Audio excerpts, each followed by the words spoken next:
Welcome to the boiler room. Welcome, dear viewers, to a tale that delves into the shadowed corridors of fame, justice, and the macabre. Picture, if you will, the glitz and glamour of Hollywood juxtaposed against the chilling depths of a murder trial that captivated a nation. In the heart of this gripping narrative lies the infamous O.J Simpson saga, where the line between celebrity and criminality blurs into a sinister dance of deception and intrigue. Now sit back, relax, and join me as we enter the boiler room. As Steve Schwab walked his dog around the Brentwood neighborhood of Los Angeles late one night, he came across a barking white Akita dog alone in the street. The dog seemed to be in some distress, and on closer inspection, Steve noticed the dog's paws were covered in what appeared to be blood. And so, not quite sure what to do, but concerned about leaving the dog alone, Steve let the dog follow him home.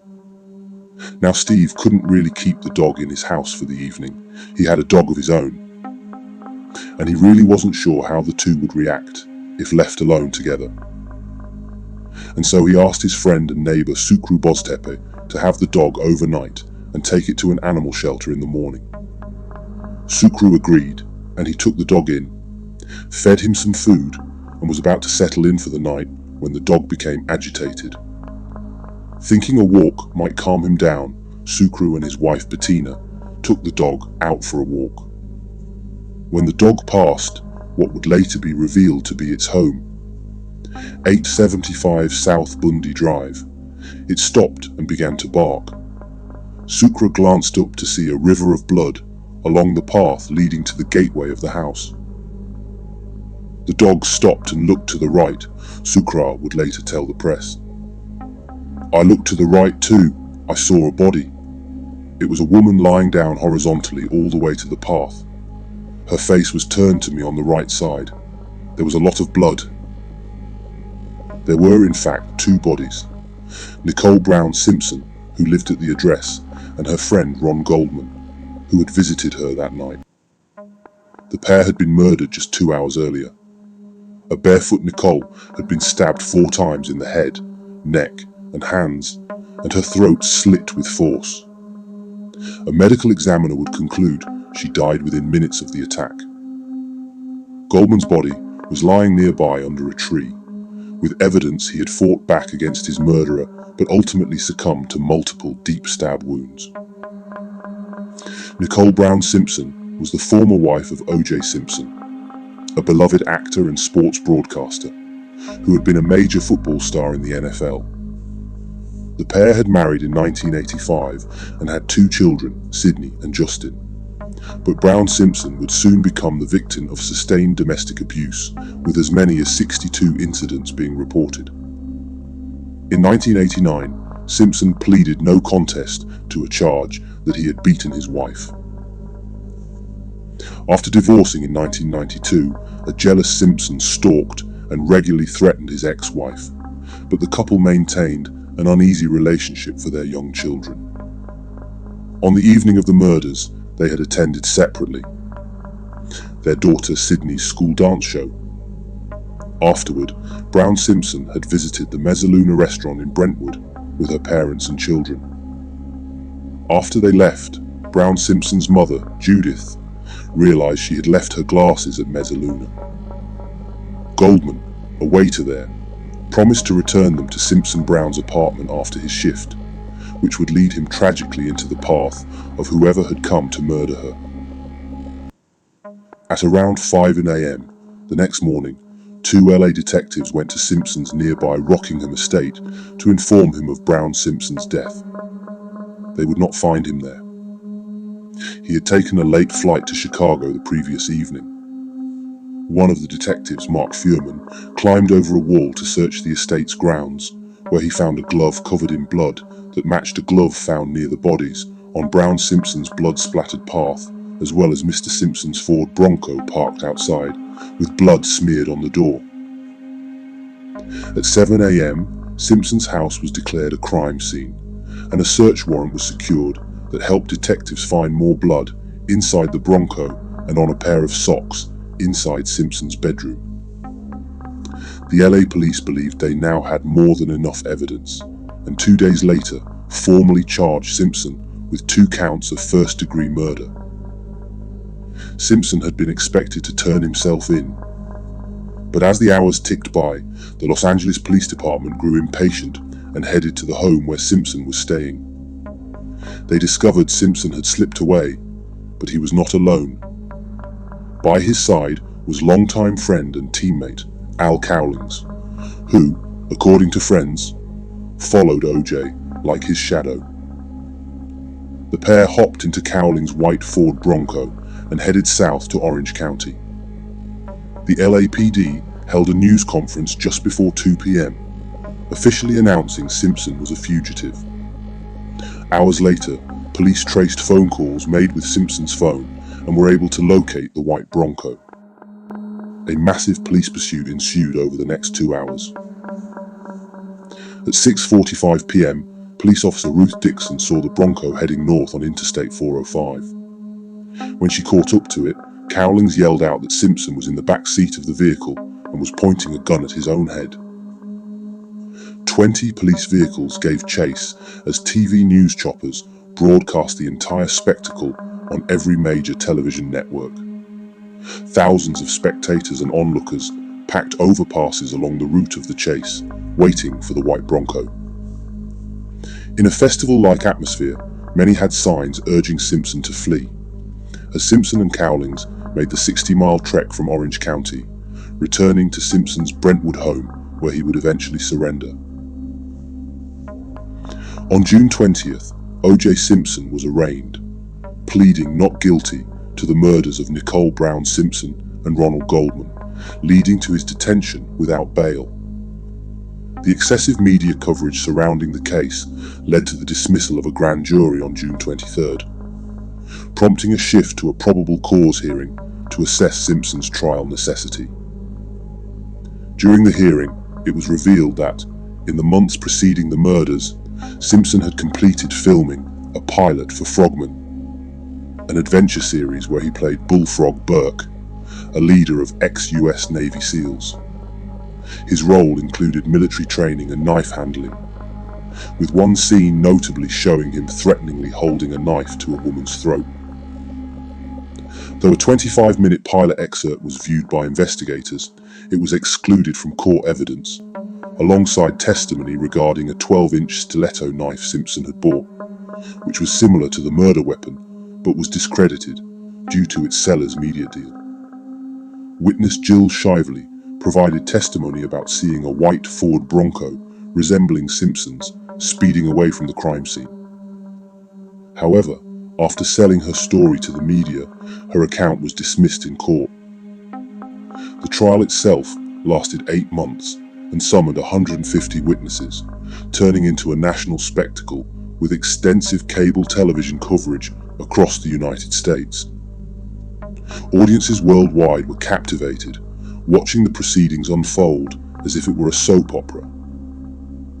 Beginning in January 1995, the prosecution team, led by Marcia Clark and Christopher Darden, entered the proceedings with confidence. Buoyed by a substantial collection of evidence against Simpson they believed would secure a conviction.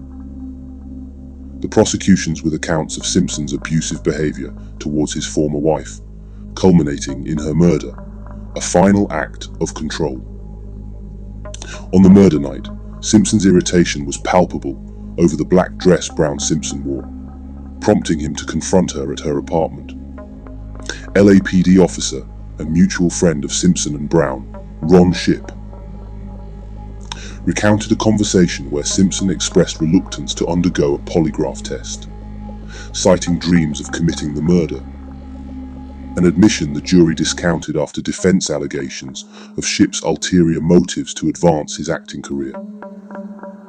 Evidence of a prior threat was highlighted through a 1989 emergency call made by Brown Simpson, fearing for her life, a fear validated by her visible injuries when officers responded. Further, Brown's sister provided emotional testimony regarding Simpson's violent tendencies, which included a specific incident on the night of their daughter's dance recital. The same night, Brown was murdered.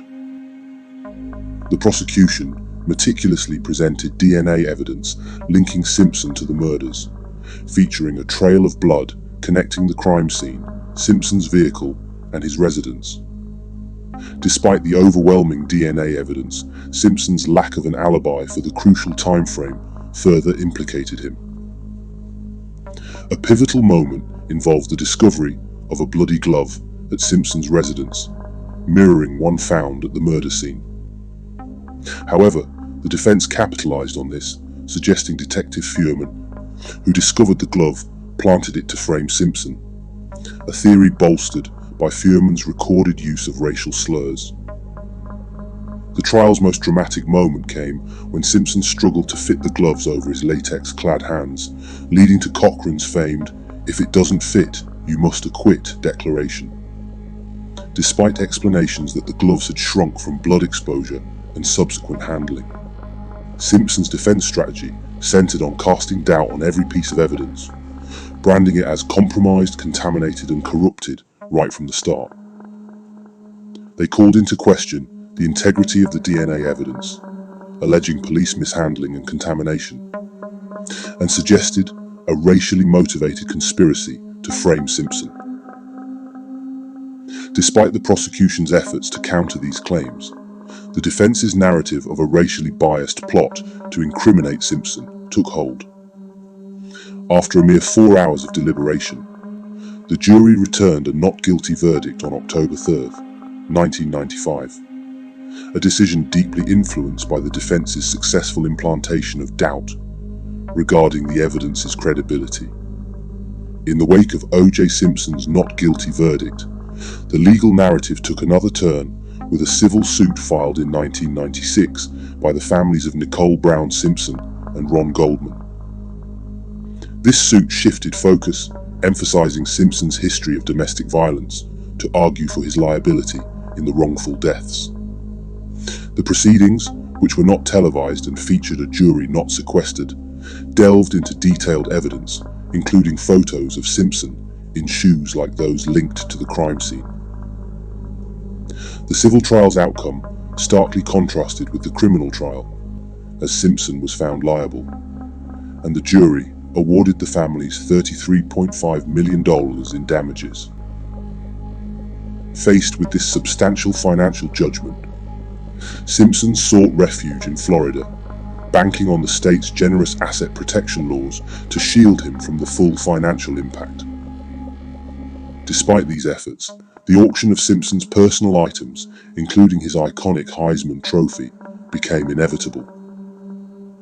The proceeds from these auctions were directed towards the Goldman family, although they constituted only a fraction of the awarded sum.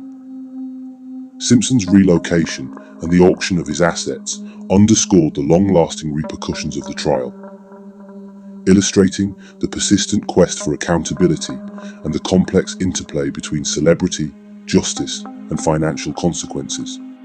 Despite the conviction in the civil case, alternative theories concerning the murders have circulated. One of the more controversial and less mainstream theories surrounding the murders of Nicole Brown Simpson and Ron Goldman involves Glenn Edward Rogers, a convicted serial killer. This theory gained public attention primarily through the documentary My Brother, the Serial Killer, which aired in 2012. The film explores the possibility that Rogers, not O.J. Simpson, was responsible for the murders. Glenn Edward Rogers, known by his moniker the Casanova Killer, had a notorious criminal record with convictions for multiple murders across the United States. His connection to the Simpson-Goldman murders is speculative and largely based on his own claims made to family members and in letters. According to the documentary, Rogers claimed that he was hired by O.J. Simpson to break into Nicole Brown Simpson's home to steal a pair of earrings, and that the murders occurred in a botched robbery or as part of a darker, premeditated plan. Critically, this theory hinges on Rogers's assertions and lacks concrete evidence. It also raises questions about his credibility, given his criminal background and the circumstances under which these claims were made. The families of Nicole Brown Simpson and Ron Goldman have dismissed Rogers's involvement as a credible alternative to the evidence pointing to Simpson's guilt. They, along with many others involved in the case, view the theory as an irresponsible distraction from the facts established during the criminal and civil trials. O.J. Simpson's legal woes did not end with the murder trial or the civil suit. On September 13, 2007, he was involved in a robbery at the Palace Station Hotel in Las Vegas, where he and several accomplices were accused of stealing sports memorabilia at gunpoint. The case went to trial, and on October 3, 2008, exactly 13 years after his acquittal in the murder trial, Simpson was found guilty on all charges. He was immediately taken into custody, marking a significant fall from grace for the once celebrated athlete and actor. This conviction underscored a tumultuous legal saga that moved from a divisive murder trial to a conclusive judgment in a robbery case, forever altering Simpson's public legacy.